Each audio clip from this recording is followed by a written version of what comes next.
A lot of reasons peasants would be angry. The vernacular Bible, though, and Luther's rebellion against the church creates a dynamic that fuels the peasants' revolt in a way that gives it some religious credibility.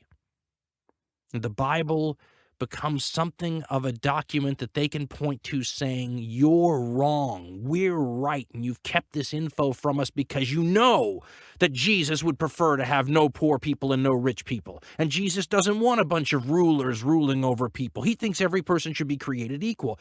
And these peasants go on a rampage. There's no other way to describe it. And by the time it's done, castles and monasteries are burned, and noblemen have been killed, and more than 100,000 peasants are dead. And the only reason more peasants don't die is because they still need to have some peasants to do all the work. During this uprising, the peasants call for all kinds of things that we would think were rather communistic or at least socialistic today. And by the standards of the time, they're unbelievably revolutionary.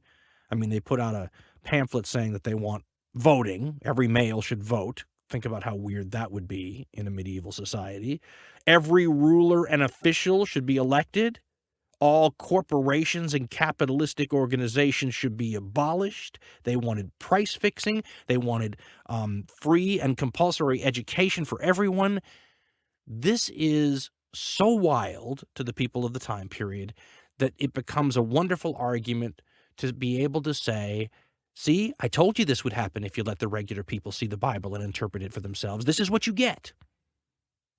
As historian Will Durant put it, quote, "The religious revolt offered the tillers of the fields a captivating ideology in which to phrase their demands for a larger share in Germany's growing prosperity.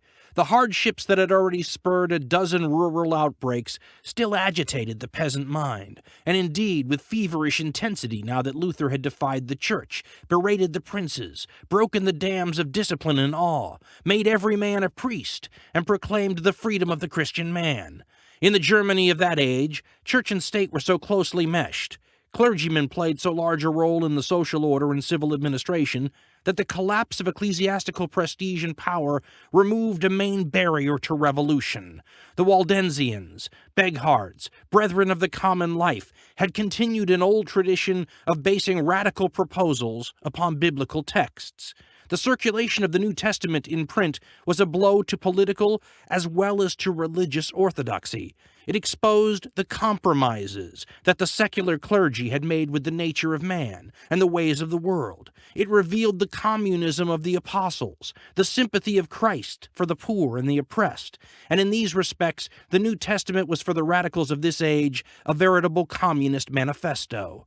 Peasant and proletarian alike found in it divine warrant for dreaming of a utopia where private property would be abolished and the poor would inherit the earth."